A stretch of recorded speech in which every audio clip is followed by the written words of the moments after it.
graça do Senhor e Salvador Cristo Jesus seja sobre cada um de nós.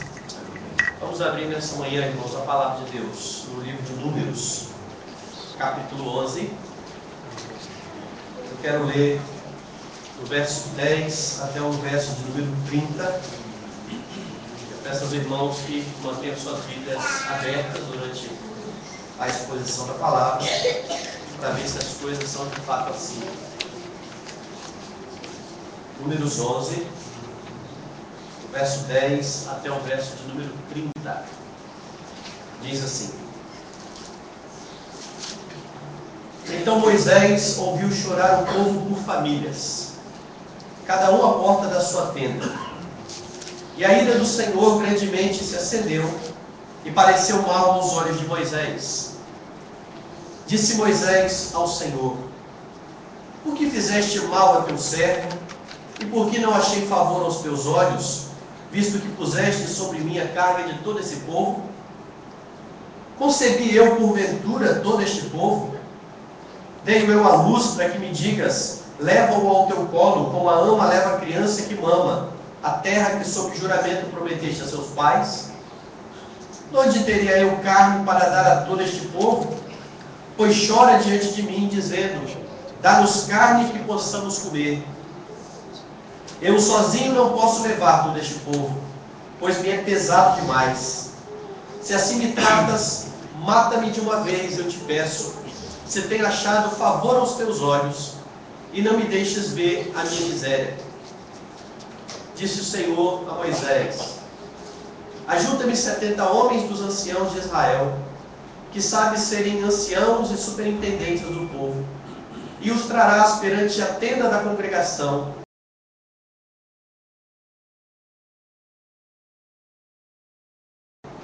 O Espírito que está sobre ti, e o porei sobre eles, e contigo levarão a carga do povo, para que não a leves tu somente.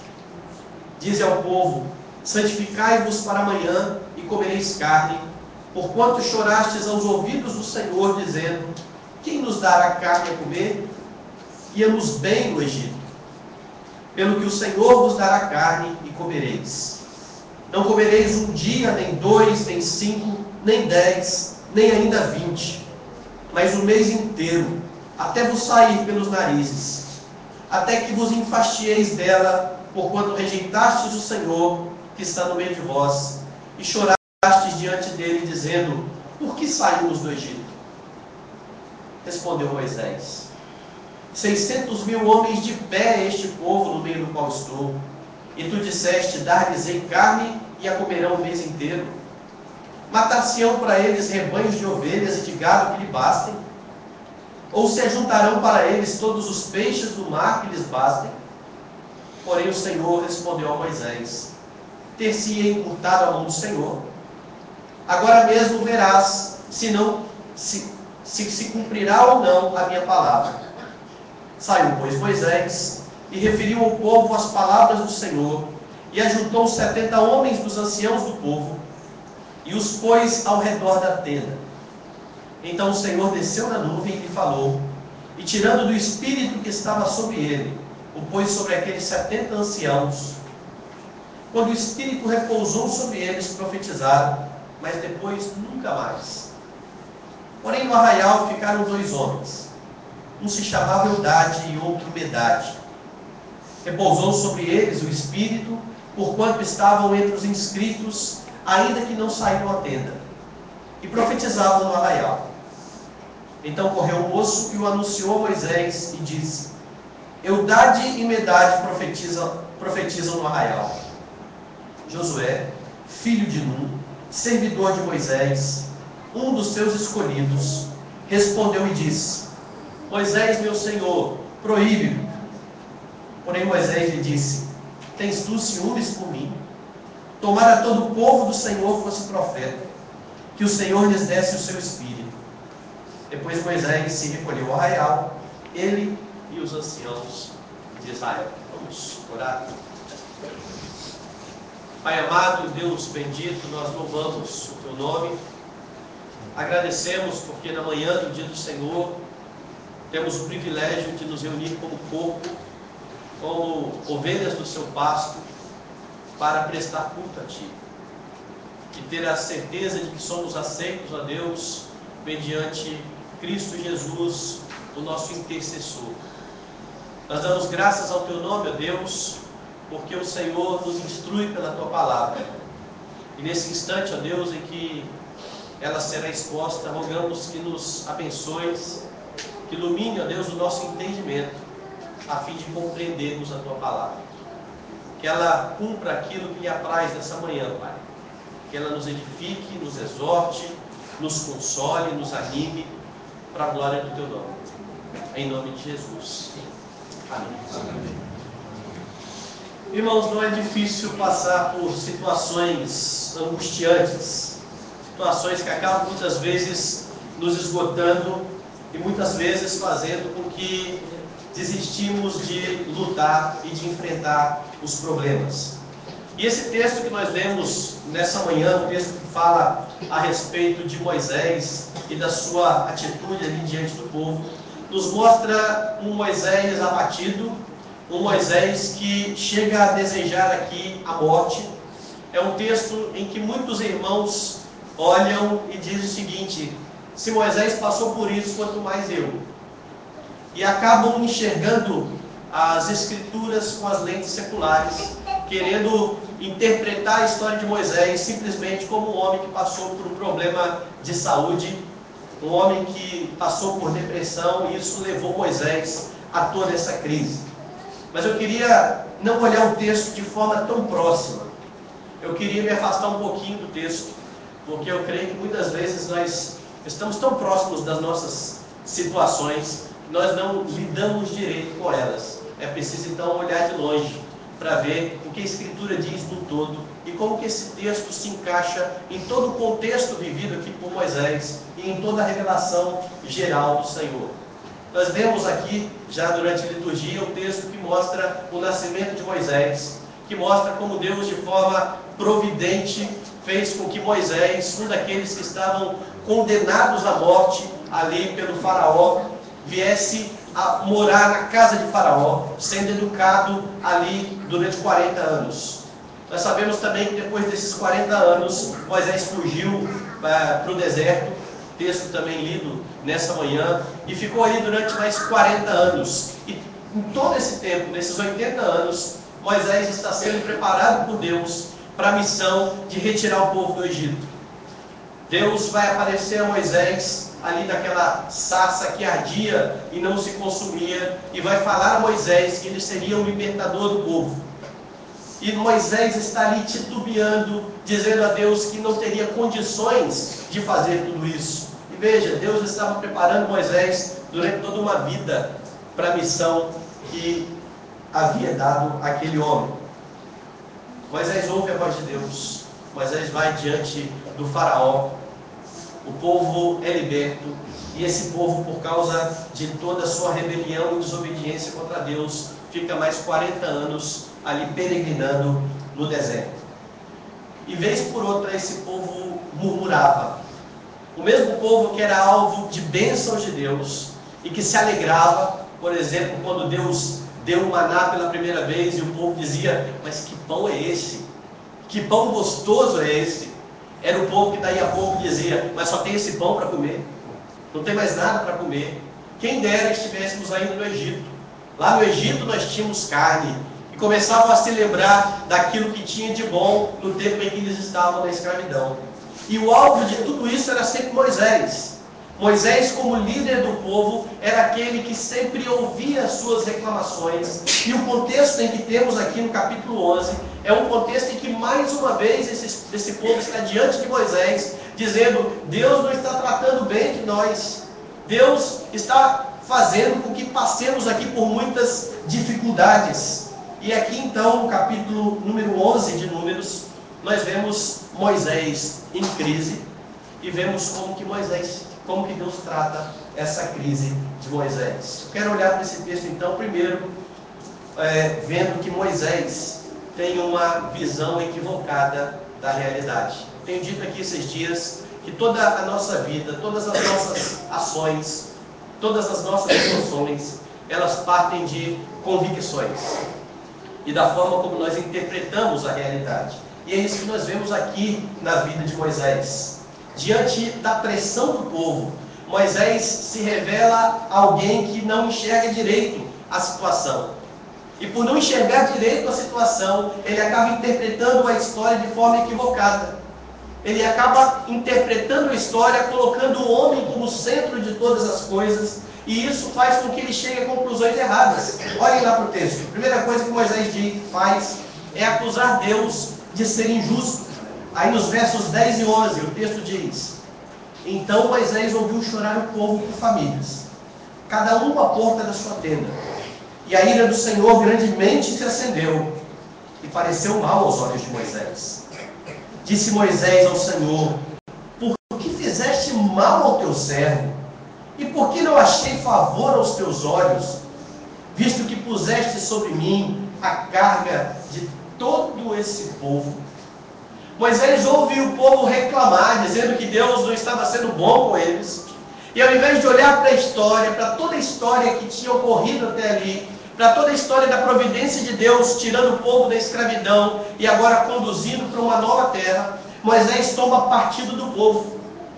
Moisés ouve o povo murmurar, Deus se indigna com isso, Deus fica irado com o povo que está murmurando, e Moisés vai tomar partido do povo. O texto diz: isso pareceu mal aos olhos de Moisés.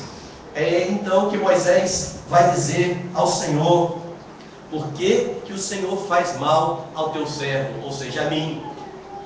E por que o Senhor está fazendo isso com esse povo? Por que o Senhor está tratando tão mal esse povo? Por que o Senhor está tratando tão mal a mim? Essa é a primeira reclamação de Moisés, ou a primeira acusação que ele faz contra Deus, dizendo: o Senhor não sabe cuidar de nós. O Senhor não tem estado conosco nos nossos momentos de dificuldade. Por que o Senhor está sendo tão pesado e tão duro com esse povo? Por que o Senhor está sendo assim comigo? Moisés não olha para a providência do Senhor e simplesmente acusa Deus de ser mal com o povo e de ser mal com ele. E por que Moisés está dizendo isso? Porque Moisés, pela sua visão equivocada, acha que ele é o grande responsável pelo bem-estar do povo. O verso de número 12, Moisés começa dizendo: concebi porventura todo este povo, dei-o eu à luz, para que me digas: leva-o ao teu colo, como a ama leva a criança que mama, a terra que sob juramento prometestes aos seus pais. Moisés está dizendo: esse povo não é meu, eu não dei a luz a esse povo. Mas ele está fazendo isso em tom de acusação, dizendo assim: agora eu sou o responsável por ele. Por que o Senhor me deu toda essa responsabilidade? Não sou eu que tenho que levar esse povo no meu colo. Ele está acusando então Deus de colocar um fardo muito pesado sobre ele. E no verso 13 ele continua dizendo: de onde teria eu carne para dar a todo este povo? Pois chora diante de mim, dizendo: dá-nos carne que possamos comer. Moisés se vê aqui como o grande provedor de alimento para o povo. É dele a responsabilidade de alimentar o povo. Agora vejam bem, Moisés se esqueceu totalmente que era simplesmente um instrumento da mão de Deus. Em momento algum, Deus disse que Moisés faria essas coisas. Se os irmãos olharem um pouco mais atrás na sua Bíblia, no livro de Êxodo, capítulo 3, lá em Êxodo 3 nós lemos o seguinte, lá no chamado de Moisés, a partir do verso de número 7. Disse ainda o Senhor: certamente vi a aflição do meu povo que está no Egito. Ouvi o seu clamor por causa dos seus exatores. Conheço-lhe o sofrimento. Por isso, e veja a ênfase, desci, a fim de livrá-lo, para que eu mesmo faça esse povo subir daquela terra a uma terra boa e ampla, terra que manda leite e mel, o lugar do cananeu, do Heteu, do Amorreu, do Ferezeu, do Heveu e do Jebuseu, pois o clamor dos filhos de Israel chegou até mim, e também vejo a opressão com que os egípcios os estão oprimindo. Vem agora, e eu te enviarei a Faraó, para que tires o meu povo, os filhos de Israel, do Egito. Então disse Moisés a Deus: quem sou eu para ir a Faraó e tirar do Egito os filhos de Israel? Deus lhe respondeu: eu serei contigo, e este será o sinal de que eu te enviei. Depois de haveres tirado o povo do Egito, servireis a Deus nesse monte. Durante todo o comissionamento de Moisés, Deus disse: Moisés, sou eu que vou fazer. Eu estou te enviando, mas o povo é meu. Sou eu que vou livrar o povo. Sou eu que vou levar para uma terra que manda leite e mel. Eu não tenho condições, Moisés, sou eu. Eu serei contigo. Mas parece que Moisés gosta um bocado dessa posição de líder e de profeta do povo. Querem lembrar de um detalhe da vida de Moisés? Lembram-se de quando ele subiu ao monte para receber a lei? E que quando ele desceu, o seu rosto brilhava. E o povo não podia olhar para Moisés. E ele então tem que colocar ali uma venda, um lenço, para que o povo não o observasse direto. Pois o Novo Testamento nos diz que chegou um tempo que o rosto de Moisés parou de resplandecer. E o que Moisés fez? Continuou com o lenço. Ele queria que o povo continuasse vendo um líder com a face brilhante, um líder íntimo de Deus. Ele não queria mais ser visto como um dentre o povo, ou como alguém igual ao povo. Isso porque Moisés agora está gostando do seu lugar de destaque, e essa é uma grande tentação, irmãos. Queremos viver de aparência, achando que somos responsáveis por muitas coisas, e tentar manter essa aparência. Moisés assume de fato para ele uma prerrogativa que não é dele, mas que é de Deus. Quem cuida do povo é Deus, quem liberta o povo é Deus, quem dá alimento ao povo é Deus, quem diz que vai levar a terra prometida é o próprio Deus. E é lógico, sabemos que tudo isso aponta para a terra onde estamos caminhando, onde Cristo está nos conduzindo, e só Ele pode fazer isso. Mas Moisés está aqui tentando assumir a prerrogativa de Deus, e por fazer isso, e se ver sem condições, ele começa então a entrar em crise e não quer passar vergonha. Veja aí o que ele diz no verso 15. Moisés agora acha que deve ser tratado de forma melhor. No verso 15 ele diz o seguinte: se assim me tratas, mata-me de uma vez, eu te peço. Se tenho achado favor aos teus olhos, e não me deixes ver a minha miséria. Moisés não está preocupado com o povo simplesmente. Moisés não está preocupado com a glória de Deus. Moisés está aqui preocupado que ele vai passar vergonha diante do povo. Ele não tem como dar comida para o povo, e o povo vai dizer: o nosso líder é um incompetente. E Moisés está dizendo: eu não posso passar essa vergonha, Deus. Se for para passar essa vergonha, se o Senhor não me honrar aqui, usando a palavra que muitos usam hoje em dia, é melhor me matar de vez. O problema de Moisés, então, não era um problema de saúde que seria resolvido com um comprimido.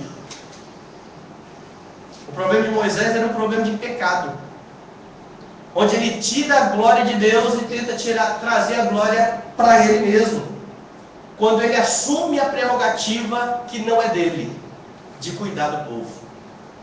Irmãos, Moisés tem a sua visão equivocada, e isso faz com que ele interprete todas as coisas de forma errada. De vez por outra nós fazemos isso. Esquecemos que o Senhor é quem dirige a nossa história. Achamos que as coisas acontecerão pelo nosso esforço. E é lógico que eu não quero tirar nossa responsabilidade nas circunstâncias. Nós somos responsáveis por aquilo que o Senhor nos coloca para fazer.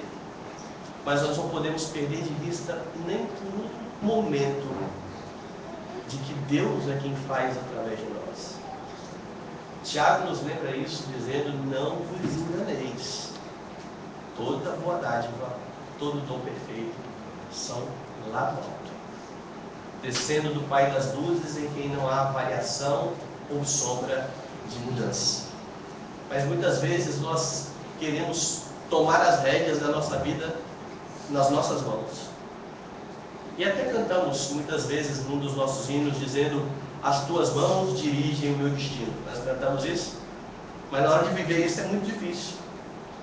Lembre-se que quando nós cantamos esse hino, nós dizemos: as tuas mãos dirigem o meu destino, acaso para mim não haverá. O Deus de amor me guia em meu caminho e sem motivo não me afligirá.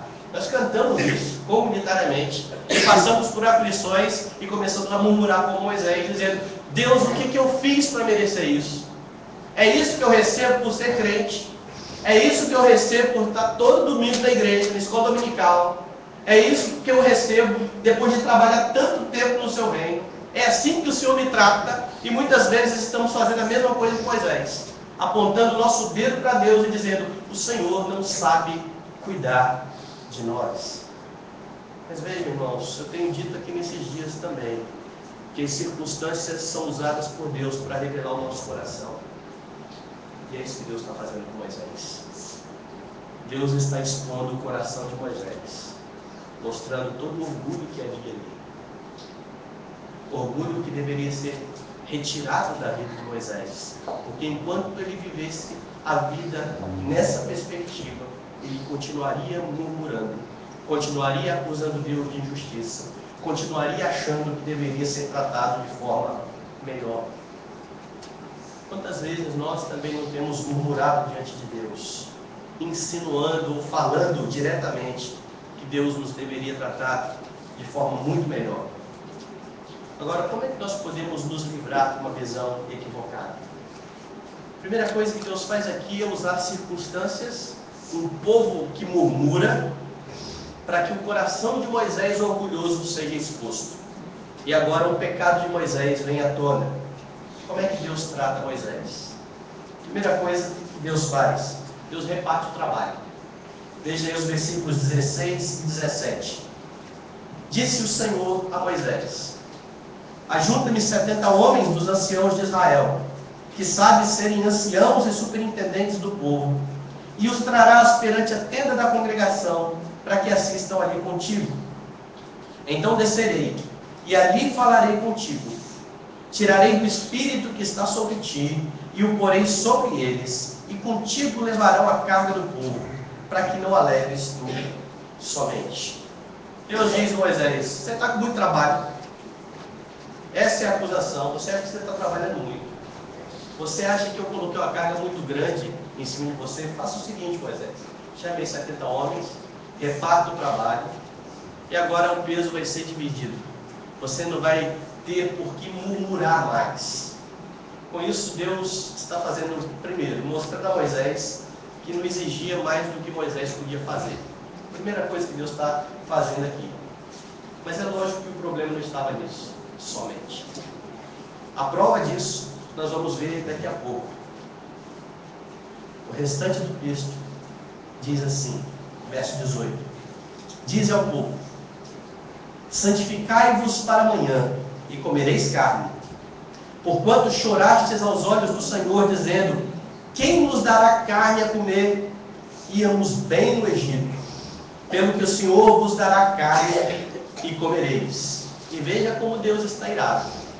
Não comereis um dia, nem 2, nem 5, nem 10, nem ainda 20. Um mês inteiro vocês vão comer, até sair pelo nariz.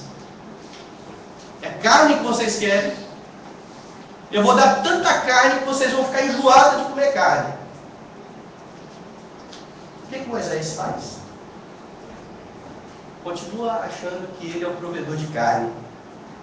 Diz o verso aí 21, respondeu Moisés: 600.000 homens de pé, é este o povo no meio do qual estou?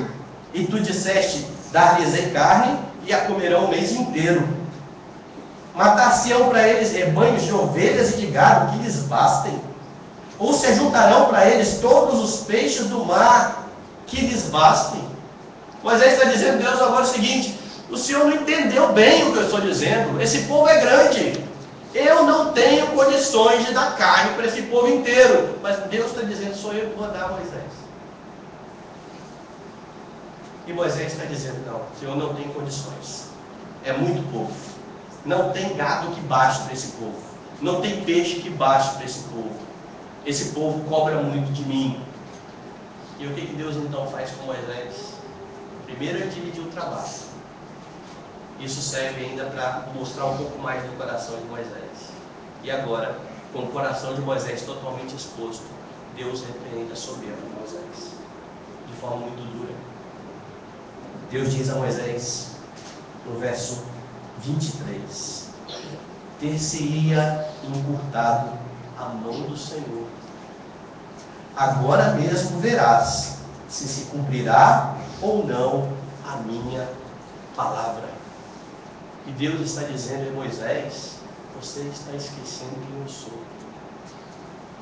Irmãos, o mesmo Moisés que viu Deus tirar o povo do Egito com grandes milagres, o mesmo Moisés que viu sair água da rocha, o mesmo Moisés que viu o pão descer do céu, o mesmo Moisés que viu o povo caminhando e as roupas não se gastando, o mesmo Moisés que viu a nuvem durante o dia e a coluna de fogo durante a noite, e que viu todas as manifestações de Deus, está dizendo, o Senhor não tem capacidade de fazer isso. Então Moisés tem que ser repreendido mesmo. Moisés, você está esquecendo de quem eu sou, e você está esquecendo da fidelidade da minha palavra. Você está esquecendo que eu prometi livrar esse povo do Egito e levar esse povo para outra terra. A promessa é minha, a palavra é minha, e eu sou poderoso para cumpri-la. E eu sou poderoso para levá-la a cabo. Porque Moisés está se vendo como o grande líder, aquele que é indispensável para o povo. Ele esquece que o povo não depende dele, mas depende de Deus. Deus corrige então aqui a visão equivocada de Moisés. Deus está fazendo com que Moisés tire os olhos de si mesmo e coloque os olhos para aquele que é o provedor de fato. E todas as vezes que nós temos uma visão equivocada da situação, nós precisamos ter a nossa vista corrigida por Deus, para que tiremos os olhos das circunstâncias e de nós mesmos e foquemos os nossos olhos no Deus que nos guia, no Deus que prometeu estar conosco todos os dias até a consumação dos séculos, no Deus que diz que no meio do vale da sombra da morte Ele está conosco, no Deus que prometeu ao seu povo um descanso. É para onde o povo está indo e para onde nós estamos indo, e que só Ele consegue realizar e dar cabo dessa missão. Será, irmãos, que não temos também nós que aprender que Deus é poderoso para fazer infinitamente mais do que pedimos ou pensamos, conforme o seu poder que está em nós? Será que não temos também de ter a nossa visão corrigida, tirando o foco de nós mesmos e das circunstâncias e colocando o foco no Deus que dirige a nossa vida? Saiba que Deus sempre nos tratará pela sua palavra, confrontando o nosso pecado. Aproveite as circunstâncias adversas para ver o que Deus quer revelar no seu coração, e com o coração exposto diante de Deus, peça perdão e ouça a correção de Deus, porque é isso que Ele está fazendo com Moisés, e é isso que Ele faz com cada um de nós. É por isso que nós devemos fazer a nossa oração como oração do salmista: sonda-me, ó Deus, e conhece o meu coração, esquadrinhe o meu coração, vê se há em mim algum caminho mau e me guie pelo caminho da justiça. Essa tem que ser a nossa oração dia a dia. O problema de Moisés não era um povo que constantemente murmurava na sua cabeça. O problema de Moisés não eram as suas circunstâncias. O problema de Moisés era a forma como ele se via, se considerando em alta conta, achando-se o profeta indispensável para aquele povo, o Salvador da pátria. Muitos dos nossos problemas e das nossas crises acontecem porque nós queremos muitas vezes sermos redentores daqueles que estão ao nosso lado. Temos pais que entram numa crise muito grande porque os seus filhos estão caminhando por um caminho que não é muito correto. E a grande notícia, e triste notícia que nós temos na Bíblia, é que nós não temos condições de manter os nossos filhos no caminho que nós achamos que é certo. Não temos. A nossa função é educar os filhos no caminho do Senhor, é orar por eles, é orar com eles, mas as decisões sempre serão deles. E se nós não confiarmos no Deus que está guiando os nossos filhos e ensinando os nossos filhos também nas suas circunstâncias, nós vamos começar a entrar em crise achando que nós aqui falhamos. E é lógico que eu sei que muitas vezes nós falhamos da nossa parte, na educação. Mas se um pai que levou toda a sua vida educando de forma correta o filho, e lá na frente ele vê o filho se desviando dos caminhos do Senhor, ele não precisa entrar em crise. Porque não é ele o responsável por mudar o coração alheio. Nós não temos essa capacidade. Todas as vezes que nós tentamos tomar as rédeas da nossa vida nas nossas mãos e fazer aquilo que nós achamos que é correto, nós vamos ter o mesmo fim de Moisés. Vamos entrar em crise. E por egoísmo, vamos até pedir para morrer muitas vezes. Qual foi o resultado disso tudo? Moisés chama os 70 homens, distribui o trabalho, ou seja, Moisés volta a trabalhar, volta a ser um profeta. E foi depois de Deus ser duro com ele, e não depois de Deus apagar. Tem gente que começa a entrar em crise e acha que precisa só de afago. Deus não está fazendo nenhum afago em Moisés. Deus está sendo muito duro com ele. E veja o resultado, ele volta a fazer o que Deus mandou. Ele chama os anciãos, o texto diz que o Espírito vem sobre os anciãos, eles começam a profetizar, mas 2 deles não estavam aqui naquele momento. E depois eles vão para o arraial e começam a profetizar, Eldade e Medade. Diz aí o texto no verso de número 26. Porém no arraial ficaram 2 homens. Um se chamava Eldade e o outro Medade. Repousou sobre eles o Espírito, porquanto estavam entre os inscritos, ainda que não saíram à tenda, e profetizavam no arraial. Então correu o moço e o anunciou a Moisés e disse: Eldade e Medade profetizam no arraial. Isso é tão fofoqueiro na história, né? O rapaz vê os 2 lá e corre lá para Moisés. Tem 2 lá profetizando aí dentro do arraial.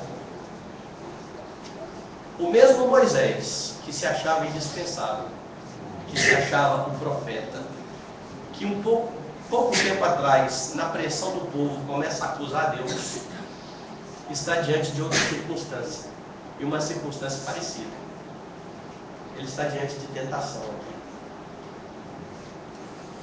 Josué, no verso 28, diz o seguinte: Moisés, meu Senhor, proíbe.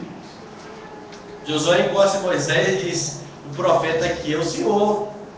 Todo mundo sabe. Como é que o Senhor vai deixar esse pessoal aí ficar profetizando também?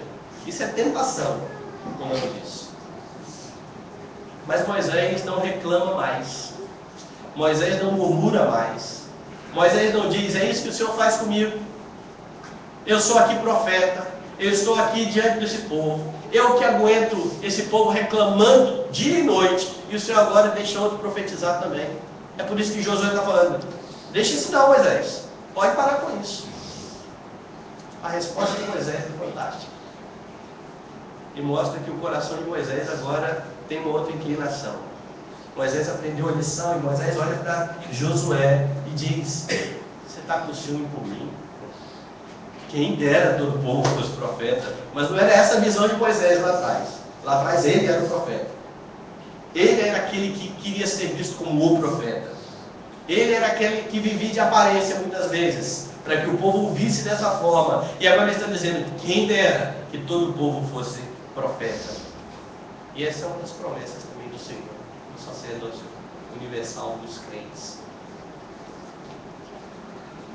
Moisés tem a sua visão totalmente corrigida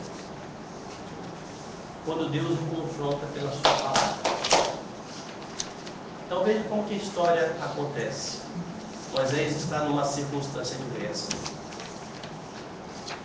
A circunstância faz com que o coração de Moisés seja revelado.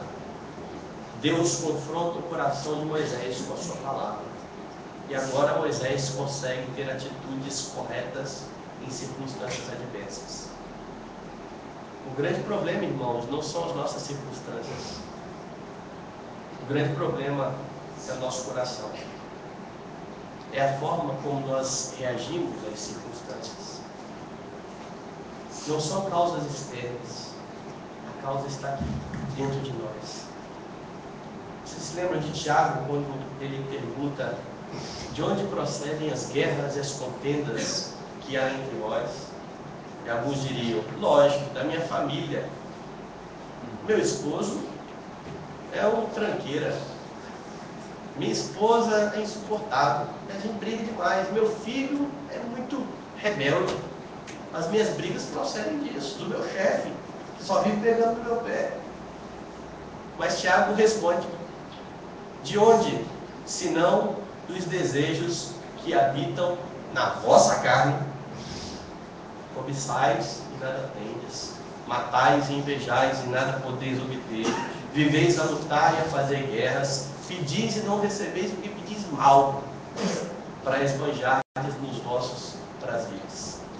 E aí Tiago também fala de forma muito dura aquele povo, dizendo, adúlteros. Vocês não sabem que a amizade do mundo é inimiga de Deus. Aquele que quiser ser amigo do mundo, constitui-se inimigo de Deus. Mas Tiago vê a causa dos nossos problemas não externamente, mas no nosso coração e nos desejos do nosso coração. Quando eles se tornam tão grandes a ponto de eu pecar em nome deles. Não é isso que acontece com Moisés. O desejo de ser o grande líder reconhecido tão forte em Moisés, que quando o povo começa a olhar para Moisés, um líder que não consegue prover alimento, e a fama de Moisés corre risco, ele peca contra Deus e acusa Deus. Ele peca por causa do seu desejo.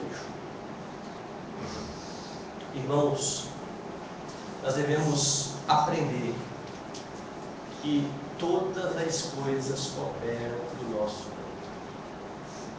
Quando Paulo fala disso, ele não fala de coisas boas. Ele fala também de circunstâncias totalmente adversas. Moisés aprendeu muito bem a lição e colocou em prática. E não adianta nada saber tudo isso, se a prática não for levada em conta. Se Moisés tivesse entendido que de fato ele não é o grande líder que ele achava que era, mas que Deus era aquele que iria levar o povo, mas continuasse com o mesmo comportamento, não teria importância nenhuma esse aprendizado de Moisés. Mas o nosso aprendizado é sempre para nos levar a uma prática piedosa, a fim de que Deus seja honrado. E agora Deus é honrado na vida de Moisés. Muitos de nós não experimentamos alívio em meio aos problemas, porque mesmo observando aquilo que Deus diz na palavra, nós não confiamos em Deus. Duvidamos do que Deus diz. E nós somos muito orgulhosos para admitir isso. Se alguém está ansioso, nós dizemos, se falta confiança em Deus, não, eu sou crente. E aí eu acho uma das coisas muito belas da nossa confissão de fé, que fala a respeito da certeza da salvação, e que diz que a certeza da salvação, em alguns momentos, pode diminuir na vida do crente, e pode até sumir. Ele não vai perder a salvação, mas ele vai perder a certeza da salvação. Por que alguém perde a certeza da salvação? Porque parou de acreditar em Deus. Porque Jesus me diz, você está na minha mão e ninguém pode tirar. Eu acredito. Ou eu não acredito. Eu confio e tenho certeza da minha salvação, ou eu duvido de Jesus e começo a entrar em crise contra a minha salvação. Muitas vezes os nossos problemas advêm justamente de não atentarmos para aquilo que a palavra diz, mesmo conhecendo a palavra. É por isso que nós devemos humildemente reconhecer que nós não somos o centro do mundo, que Deus não existe para satisfazer os nossos caprichos, os nossos desejos. Moisés reconheceu isso e repreendeu a Josué, que está oferecendo ali uma grande oportunidade para Moisés voltar a pecar e voltar a colocar o foco nele mesmo. Que Deus nos livre disso. Vimos aqui como interpretar a história de forma egocêntrica levou Moisés a tirar conclusões precipitadas. Todos nós passamos por provações, todos nós enfrentamos dificuldades. Mas enquanto estivermos convictos de que Deus é um Deus soberano, que tem a nossa vida em suas mãos, que tem toda a história em suas mãos e que promete que vai nos conformar à imagem de Cristo Jesus, para que cheguemos no dia final perfeitos e sem mácula, como diz Cristo Jesus. Quando tivermos essas convicções, vamos entender que os piores momentos que enfrentamos são oportunidades de Deus tratar o nosso coração. Por isso que Tiago pode dizer: tende por motivo de muita alegria por passares por várias provações. Ou Tiago era alguém extremamente doido e masoquista, ou Tiago era alguém extremamente convicto de que Deus usa pessoas e circunstâncias para moldar a nossa vida à semelhança do nosso Redentor. Que essa seja a nossa convicção, que a nossa vida honre o Salvador a cada dia. Vamos orar, vamos curvar nossas cabeças. Te louvamos, Deus, que ao olhar da Tua Palavra podemos nos identificar com a vida e com os pecados de Moisés. Podemos perceber, ó Deus, que não poucas vezes incorremos nos mesmos erros, tirando os olhos do Senhor, focando as circunstâncias e focando a nossa vida em primeiro lugar, entendendo que somos o centro de todas as coisas e que o Senhor existe somente para tornar a nossa vida um pouco melhor. Tem misericórdia, Deus, dessa visão míope. Corrige-nos, ó Deus, por meio da Tua Palavra dia a dia, a fim de que vejamos claramente os Teus propósitos em toda e qualquer circunstância. Nós te damos graças, ó Deus, porque o Espírito que habita em nós aplica a Tua Palavra no nosso coração. Que esse Espírito nos faça viver em conformidade com aquilo que ouvimos hoje. E que ao passar por aflições e por dificuldades, nos lembremos de tudo aquilo que viveu Moisés, a fim de que, aprendendo com os erros do nosso irmão que foi tratado pelo Senhor, venhamos a vencer as tentações, venhamos a honrar o Senhor, nunca apontando o nosso dedo para o Senhor, dizendo que tens nos tratado mal. Ajuda-nos a confiar de que a vontade do Senhor em nossa vida é sempre boa, agradável e perfeita, ainda que humanamente falando, Deus, não consigamos perceber isso. Faz-nos crer na Tua Palavra, faz-nos crer na Tua promessa, faz-nos ter sempre a esperança de que o Senhor, que já começou a boa obra em nós, há de completá-la até o dia de Cristo Jesus, nosso Redentor. Nós te damos graças, bendizemos o Teu nome, no nome de Jesus. Amém.